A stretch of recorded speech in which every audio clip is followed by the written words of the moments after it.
It's all fun and games on this morning's All American People. Find out what it's all about coming up next.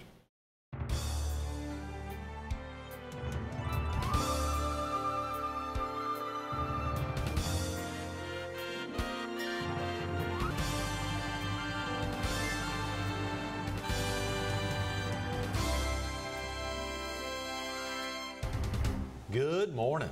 Welcome to All American People. This morning we're at North Myrtle Beach City Hall. We're focused on the city and its Division of Parks and Recreation, and we're visiting with its director, John Bullard. Good morning. Good morning, Greg. Just a joy to be here with you. Oh, I love it. A great way to kick off a Tuesday morning. Of course, Mike Mahaney, your city manager, was with us yesterday. Absolutely. Mayor Hatley, Marilyn Hatley, will be with us tomorrow. And actually on Thursday, Mark Jordan's coming in from the North Myrtle Beach Chamber of Commerce. We'll wrap up the week with the editor of the North Myrtle Beach Times, Tom O'Dare, and one of their photojournalists, Dr. Hilda Carter. So it's a real joy, and the North Myrtle Beach City Hall's got a lot going on. Awful lot going on. Just a wonderful city. Glad to be here. Glad that you're here, and hopefully we can showcase a little bit of what we have to offer as a city. Yes, John, absolutely. You did not have to travel too far, at least from where you grew up, to land I here did not. at the Division of Parks and Recreation. Very true. I grew up about 40 miles from here, so spent just a wonderful childhood living, working on the farm. So went away to school, went on then to college, and once I graduated from college, worked in the city of Statesville for 31 years. Son of a gun, Statesville, Yes. North Carolina. Statesville, North Carolina. So, Golly.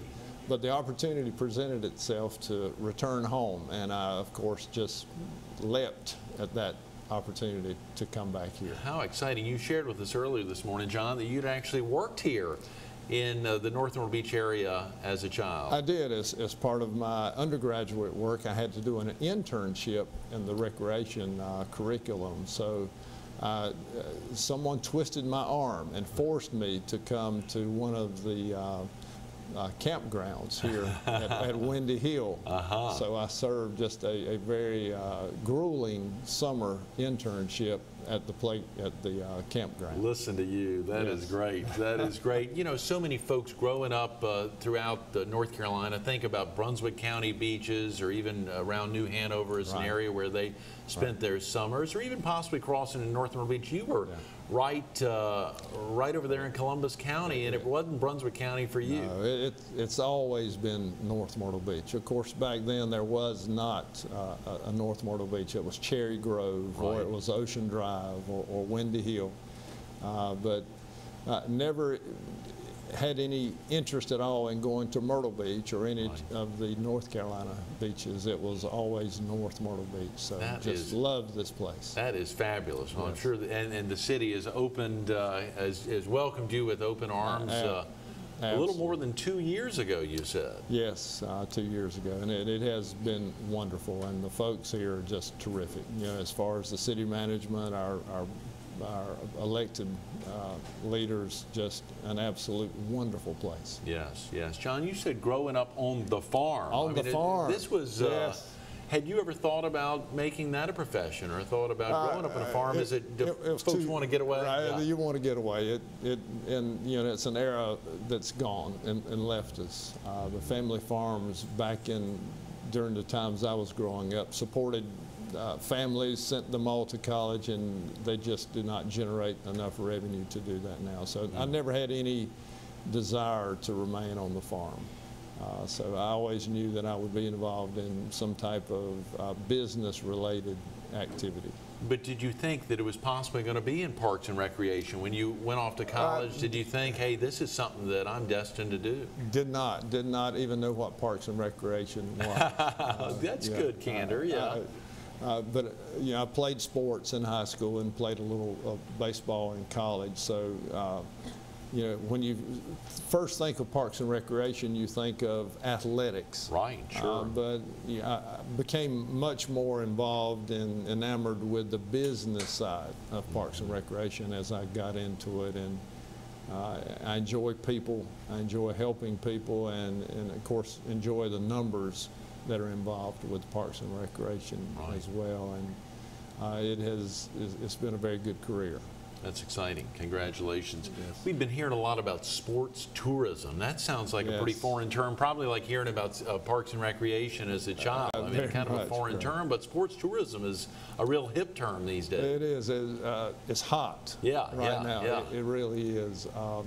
You know, it's growing annually at about a 6% rate each year. It's over a $6 billion industry. Son of a yes, gun. It's huge, and it's really started growing over the last 10 or 15 years.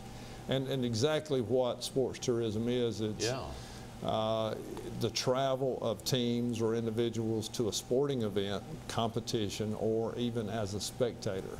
And I have two girls. Of course, they're just graduated from college now, but even 10 years ago, they were involved with travel teams in soccer. So we would go to Florida or Virginia or Tennessee and spend 3 or 4 days, sometimes even a week, for them to participate in tournaments. So that gives you an idea of what sports tourism is. And it's just a huge market out there right now. And those had been the places that people were consistently traveling down to Florida or other areas. And of course, these were your daughters growing up in Statesville. That's correct. correct. So they were leaving the middle of the Tar Heel State and heading considerably south. If there had been opportunities like that in Horry County then, we would have been here. Right. You know, let's say if you got a choice between Statesville or North Myrtle Beach to go participate in a tournament, where are you more likely to go? Right. You know, we have a great destination here. Yes. And the only thing that we lacked even as now, are the facilities. So if we have the facilities, you can't beat our weather, our city, our ocean. Right. So if you add the facilities to that, we think you'll have a magic formula for success in the sports tourism industry. Very definitely. And even the excitement, of course, if you're in North Carolina and you've got an opportunity to go to North Myrtle or traveling 10 hours to Orlando, that's right. You're going to think about it, particularly for more family to be able to travel, for parents and aunts and uncles and grandparents to be able to travel. It's a lot easier to think about getting them down, potentially on a day trip, but at the very least an overnight. I mean, being able to just be here for a couple of days opposed to a 10, 12-hour drive to a state a couple down. So that's... it's very nice. And many cities in South Carolina and North Carolina and other states have built facilities targeting the sports tourism industry. And they have been successful. Rock Hill, South Carolina probably set the bar for that. But there again, we know that if we have the facilities, our destination, and especially if you look all the way from New England down to Florida, we're about halfway. So would you prefer to drive 10 hours or 20 hours? 20 hours. So, you know, we feel like we're a place just ready to use sports tourism very much to our advantage. How exciting. Okay, well, this is something that's really becoming a reality. We'll hear more about it a little bit from Mark Jordan. Mike Mahaney talked yesterday about a $15 million figure for something. Share with viewers a little bit about how that $15 million ties into sports tourism here in the city of North Myrtle. Very excited about the possibility that we will be developing a 133-acre park that will also be used for sports tourism. Okay. And of course, it'll be one of the largest projects that the city of North Myrtle Beach has undertaken. But what it will also do, it'll provide our residents with a park and park amenities that they've never experienced before. Some of the program elements that we've identified are dog parks, an amphitheater for productions. An amphitheater, yes, a significant one. Absolutely, significant one. We've also identified 8 multi-purpose fields. And we think that's very important too, because we can use them for softball, baseball, soccer, lacrosse, football, and a variety of other sports activities as well.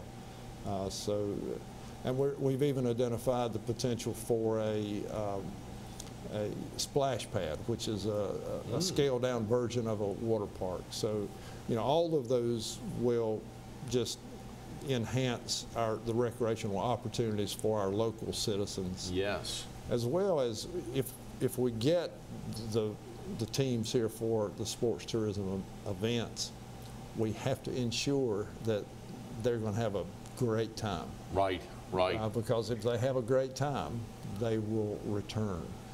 And they will tell others about it. They will tell others. Yes. Give you, for instance, we hosted spring training this spring for the NCSI, which is the National Collegiate Softball Invitational. And we had girls from Division II and III softball teams come in. And of course, it's what, 10, 15 degrees in the northeastern part of our country, and it's 65 to 70 here. So mom and dad find out their daughter is playing in North Myrtle Beach. Yeah. Well, by George, they're coming for the sun and fun also. And once we get them here, we've got to make sure that we've got all activities that they can participate in, whether it's shopping, the restaurants, and entertainment.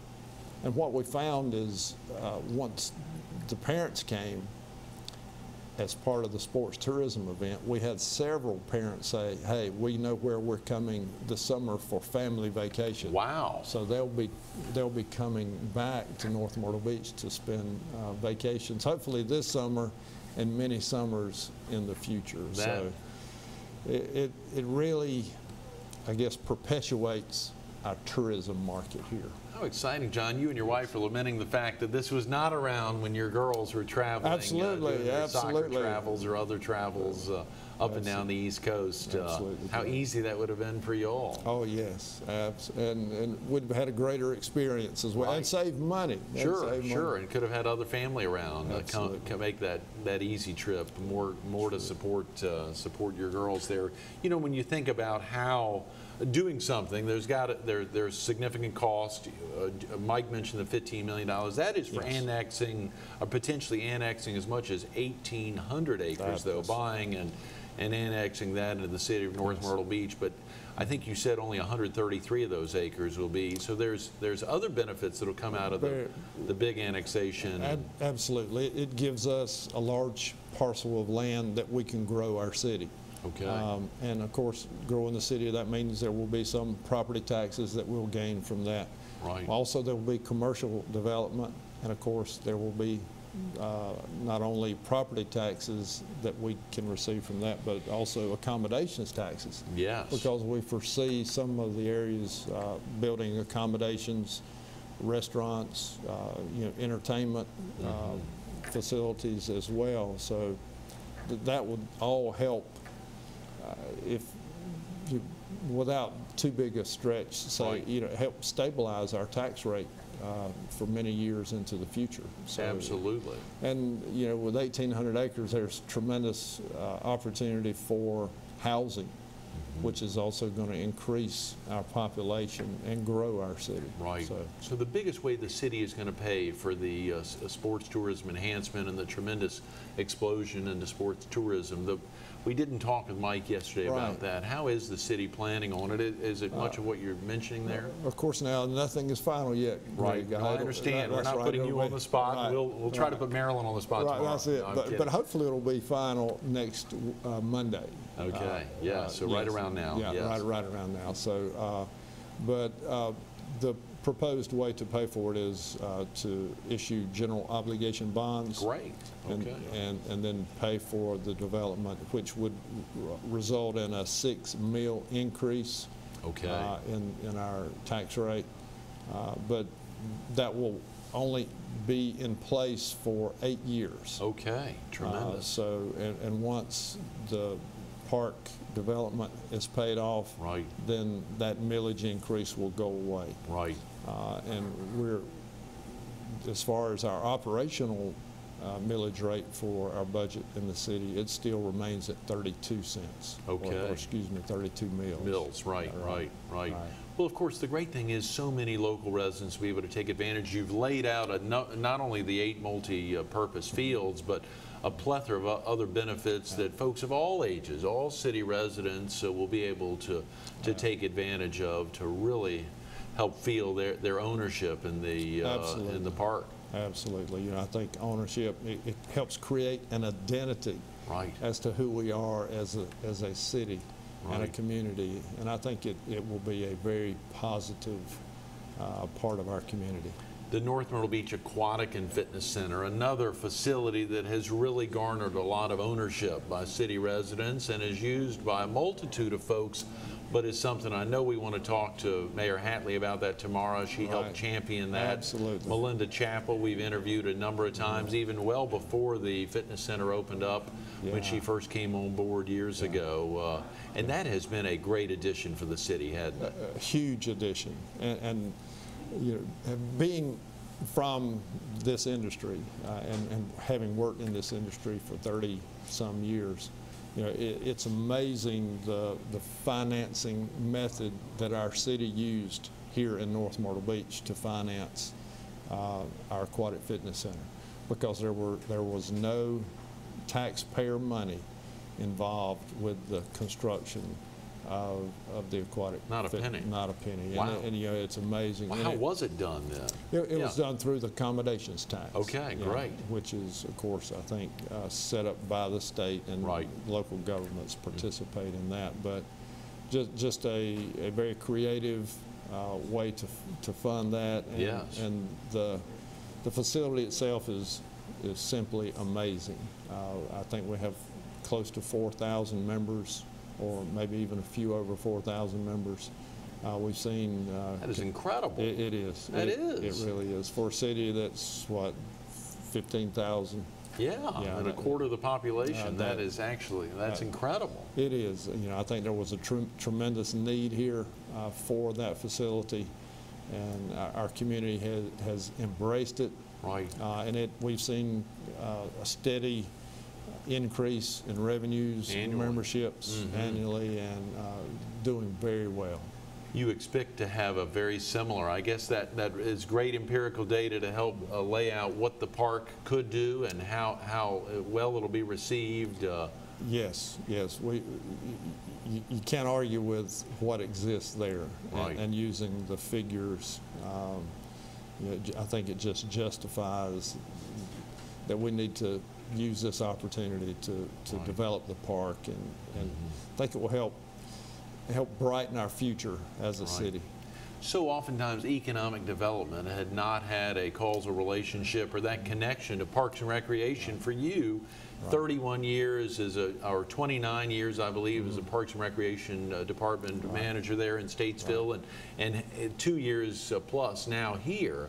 To think about economic development in that position, you've seen that really change over the years? Tremendously. It began evolving 10, 12 years ago, and I have to give the chambers of commerce, the convention visitors bureaus. I think they played a role in identifying Parks and Recreation as one of the primary players in economic development, or putting heads in beds, I guess is the term. And you know, once they created that awareness, it has exploded across the country now. So yeah, I give them a lot of the credit, because when I first began, we didn't care if anyone came to town or not. And we just did not understand the significance. Absolutely. So I don't see any end in sight. I think you're just going to see it continue to grow. That was a learning curve you got on quickly. I mean, you made it, you determined, even in Statesville, I mean, you all determined there were some opportunities there. You were a central location between some big cities, bringing people over, they could get away. We did, and we took steps in Statesville. We developed a 75-acre soccer park. And it has been huge. You know, not only are we renting the facility every day, we're hosting or they are hosting state cups and, Right. and state and regional tournaments. So it's had a tremendous economic impact to the city there as well. So you see the potential as exponential here. Really? Absolutely, and again, I love Statesville, but if I had a choice to play a tournament in Statesville or North Myrtle Beach, I'm going to North Myrtle Beach. Yes, yes, yes. How exciting. And of course, the opportunity to bring folks in. Another reason to come to the Palmetto State, and how easy to cross the state line. So oftentimes border counties can really get that benefit of people crossing the state line. Absolutely. We're exposing thousands and hopefully more thousands of people in the future to our city and our area through sports tourism. And had we not, if we don't do sports tourism, I don't know of any other mechanism that we can use to expose that many people to our wonderful city and community. So if we expose them here, we know they're coming back. Yes, we know we're going to guarantee their positive experience while they're here. That's tremendous, John. We just got a couple of minutes, some special events going on in the city of North Myrtle Beach. If you're thinking, you were telling people, obviously this is a big push and moving to expand the 133 acres there and the time that it'll take to do that. But what are some other big special events? You've got the summer season cracking, lifeguarding, and the beach tents and otherwise. City Council several years ago decided that our tourists needed to make sure, or we needed to make sure our tourists had a great time once they were here. So they initiated Music on Main. So the last Thursday in every month during our summer season, we close Main Street and actually put a concert in that place for our tourists and our local folks, and it has been just very well received. Right. We also, I think it's the second Tuesday of every month, have our music at the park. Great. So we have other activities that we provide for our locals and our tourists. Yes, yes. And then we have all kinds of festivals during the course of the year. So we just try to make sure that we're very involved in the community and that we have many program offerings sure to satisfy our tourists as well. And all of this falls underneath Parks and Recreation. This is a very significant department within the city administration. We have some very good staff members, very good. Kelly Jean Wise, who coordinates all of our special events and activities. Greg Barnhill, who's been here for years. Mark Horton, who is in charge of our beach services, and of course Jim Granger, who has been here, make sure the city stays beautiful with the entrance ways and the landscaping. So very blessed. And a real blessing of the tremendous traffic opportunity coming off, I believe it's Robert Edge Parkway, coming in early this morning, cruising up from Myrtle's Inlet and going up 31 all the way off of Highway 544. It's just so easy to roll right into the center of what, and to be right here. It is. It is. So must be very exciting for you and very exciting. So many residents. Really, the potential here is just huge, and we have a very progressive mayor and city council, and it's wonderful to be a part of that. Yes. So. Great way to wrap. John, thanks so much for being with us this morning. Thank you very much. Just an honor to be here. That's wonderful. Stay tuned for a little more All-American People with John Bullard, the Director of Parks and Recreation here in the city of North Myrtle Beach. Coming up next. Think about those 8 multi-purpose fields and so many other tremendous opportunities here at what may be called a sports tourism park, but so much more than that. If you're a resident of North Myrtle Beach, this is going to be your park. As you heard John say it, if you're from Statesville, this is going to be your park, a sports tourism park. Tremendous opportunity. It's one of so many exciting things going on in the city of North Myrtle Beach. nmb.us. That's www.nmb.us. Go online. If you got questions about the Aquatic and Fitness Center, about other tremendous beach service opportunities, or the many festivals John was talking about, you can give them a call or go online. The number is 843-280-5555. Couldn't you see it in his eyes? The opportunity to have been traveling down to North Myrtle Beach or anywhere similar. Just being able to be down here instead of having to travel all the way to Florida or Virginia Beach to watch his daughters play soccer, to have had his parents or his wife's family or otherwise be able to travel. It would have been such an easy trip. North Myrtle Beach, it's coming your way. John, thanks again for being with us this morning.